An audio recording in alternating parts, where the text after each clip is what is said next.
look at you like that, you lose it completely. Losing track of space and time. Hey guys, welcome back to my channel and welcome if you are new here. Today you're going to see me make some cookies and two very easy dinner recipes. So I'm making the same kind of cookie with two different recipes because the first one I messed up and then I figured out how I messed it up.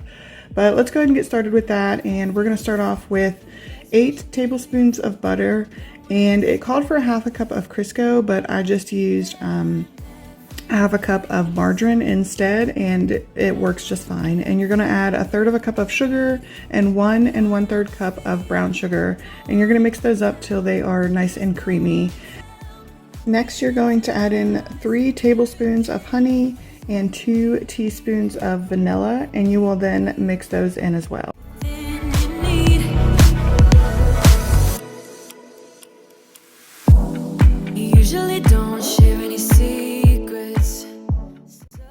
Once you get all those mixed in, you're gonna, in a separate bowl, mix together your dry ingredients. You don't have to do it in a separate bowl, but I did in this case.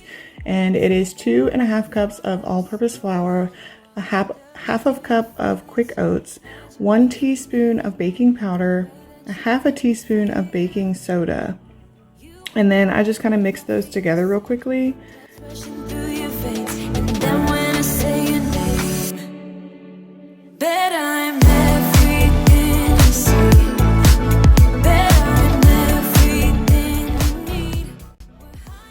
Once I have those mixed together, I'm going to add 2 eggs to the butter brown sugar mixture.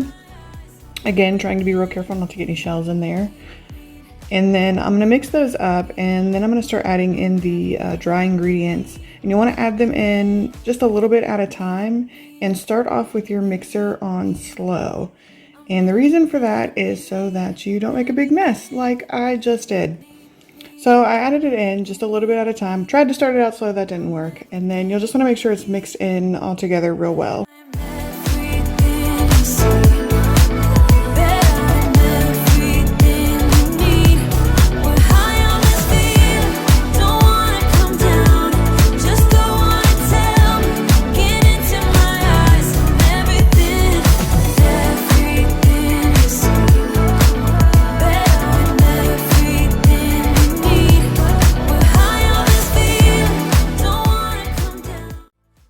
Once you have all that mixed in, this is when you're going to add in your chocolate chips. In this case, chocolate chips and M&Ms. My husband asked for M&M cookies, so that's what I was making today.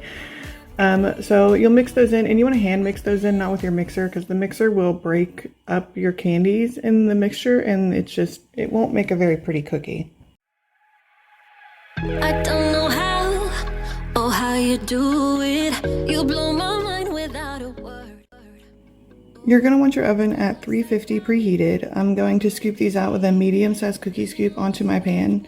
You guys, I tried to make these cookies awesome, and I was so upset when they came out looking the way that they did.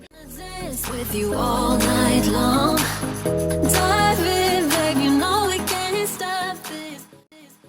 This recipe does make, in my opinion, a lot of cookies, so I usually half my cookie recipes.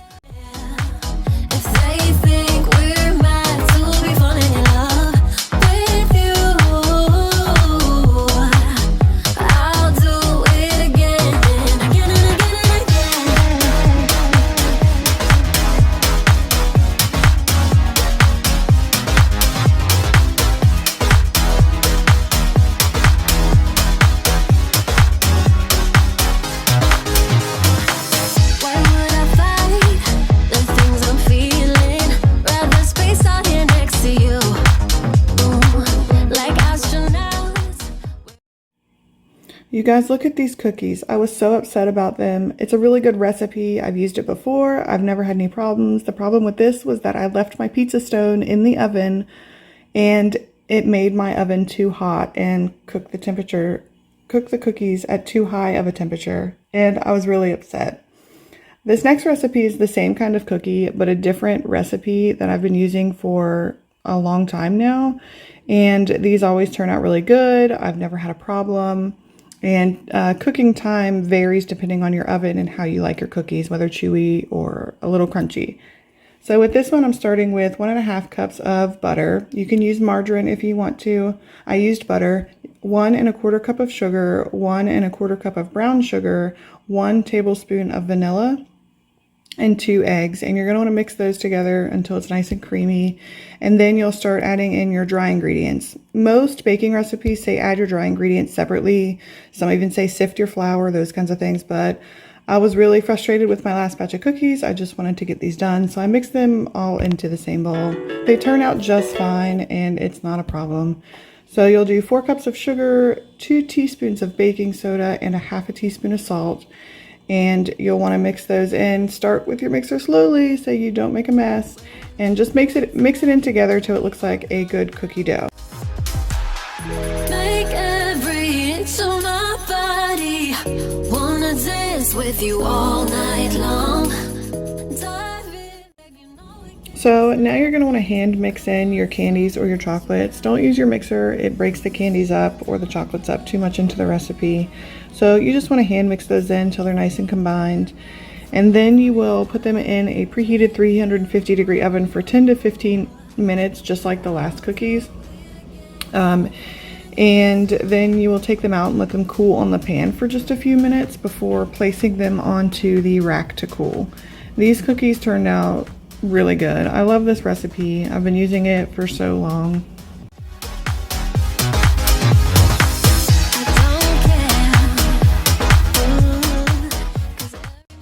As you can see, these ones look way better than my last cookies because I did take the pizza stone out for these ones. Like I said, the last recipe is a good recipe. I just forgot to take my stone out. So I showed you this one also, and they look so good to me. They look like store-bought cookies. They're nice and fluffy. They are chewy, and I can't get over it. It's making me want one, but I'm on a diet, so there's that.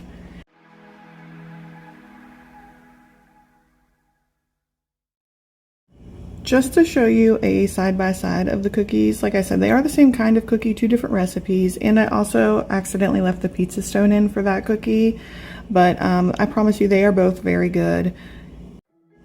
So in this next recipe, I'm making spinach artichoke chicken bake. It turned out really, really good. I'm not gonna lie, I was kind of skeptical at first, but it's actually pretty good. I'm starting out with 2 cups of baby spinach, and I'm going to roughly chop that up. Rumor has it you have someone new. She'll regret you like a bad tattoo. 'Cause you'll never change. So I'm adding the spinach to a bowl, and then I'm gonna add in a cup of sour cream. The recipe called for a cup of plain low-fat yogurt, but I don't like to buy yogurt, so I'm just using sour cream. So I'm gonna put that in there, and then it also called for a cup of marinated artichoke hearts. So basically just a jar of artichoke hearts. I didn't see the point in leaving just like one of those left. And I like artichoke hearts, so it was fine. Just add them all in. And you're also going to give those a rough chop as well, and add them in with the spinach and sour cream.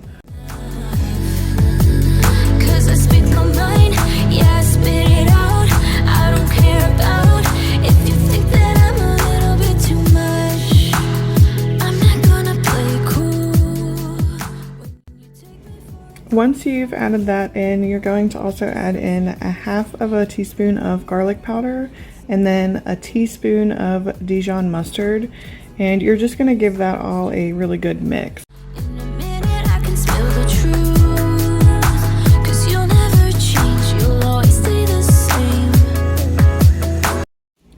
So in a 9 by 13 pan, you don't need to spray it because the juices and all of that stuff, it won't stick to the pan, no problem. And you're going to want to use chicken cutlets, not chicken breast. So basically a chicken breast cut in half lengthwise, like not just in the half, but down the center of the chicken breast.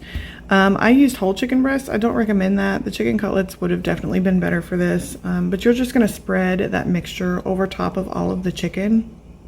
And then once you've spread all that all over the chicken, you'll take some mozzarella cheese. You can use sliced mozzarella. I didn't have that, so I just grated a block of mozzarella cheese over top of that. And you'll put it in a preheated 400-degree oven until the chicken is done. So I'd say about 30 to 45 minutes. You want your chicken to be at 165 degrees. And then for my side dish, I made some Brussels sprouts. I love Brussels sprouts. I will eat them just roasted with oil and salt and pepper. But you're going to want to make sure you cut off the ends and then cut them in half. And I always try and make sure that the cut side is up for when I put the oil and the seasonings on there. And make sure you always wash your produce either right when you bring it home or right before you're going to cook it. In a video I have coming up, I washed some celery and some grapes, and the water was disgusting. There was a bunch of dirt and sand and bugs in there. You never know what's on your produce, so just make sure you wash it. So on my Brussels sprouts, I'm going to put on some olive oil and some salt, some pepper, and then this is maple syrup. So these are really good. When I do my Brussels sprouts, I like to do maple syrup. You can also add some brown sugar with the maple syrup, and then with bacon, it's delicious. Maple, brown sugar, bacon, Brussels sprouts, I think are my favorite. I did not feel like doing bacon this day because I was in a big hurry. So I just put them in the oven with the chicken at 400 degrees. After the chicken had been cooking for a few minutes. And like I said with the Brussels sprouts, you want to cook them for about 15 to 20 minutes and then stir them up and then put them in for another 15 to 20 minutes. So here you have it. This is what it looks like when it's all done. I always have a salad with my dinner, almost every day. So this is a different night. I believe it's the next day that I'm making this one. This is just honey Dijon chicken. And this is the easiest thing I think ever.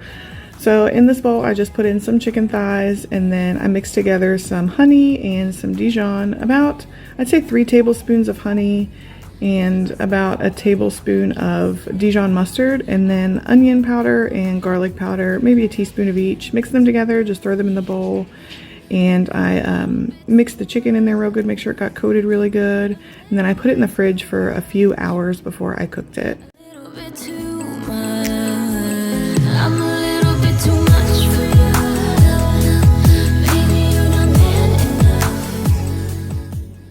So while that was in the fridge before I had started putting it in the oven, I was putting myself together a salad. Like I said, I eat one like every day, so I like to cut up my lettuce, have it washed. I soak it in water first with some lemon juice or vinegar. I soak it in there in cold water, perk it up a little bit, and it helps it last a little bit longer. So I'll let that sit for a little bit before I rinse it out. And then I always just cut up the same, like I have the same vegetables on hand all the time for a salad. I always have peppers and carrots and cucumbers, tomatoes, avocado I always put on my salad, and cheese. So this is just me making the salad for my dinner that night.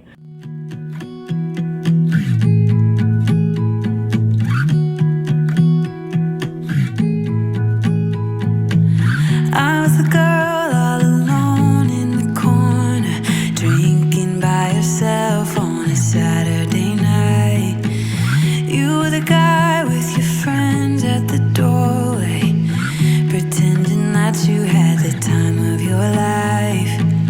Had we met before?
So now I'm going to start getting the chicken ready to go in the oven. I basically just put it into a small baking dish. I only had 3 chicken thighs there. So I put them in the dish and then I put the marinade on top of it. And it's going to go into a preheated 400-degree oven.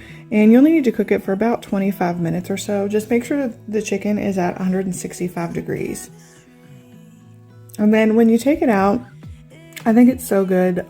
All the marinade and the chicken juice that's in the bottom, I like to use as kind of a sauce. So I will use cauliflower rice, and you can use regular rice or, mashed potatoes, noodles, anything like that.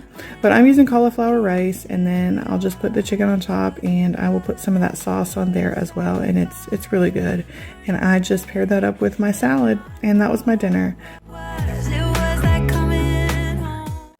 Thanks for watching. Don't forget to subscribe. Bye.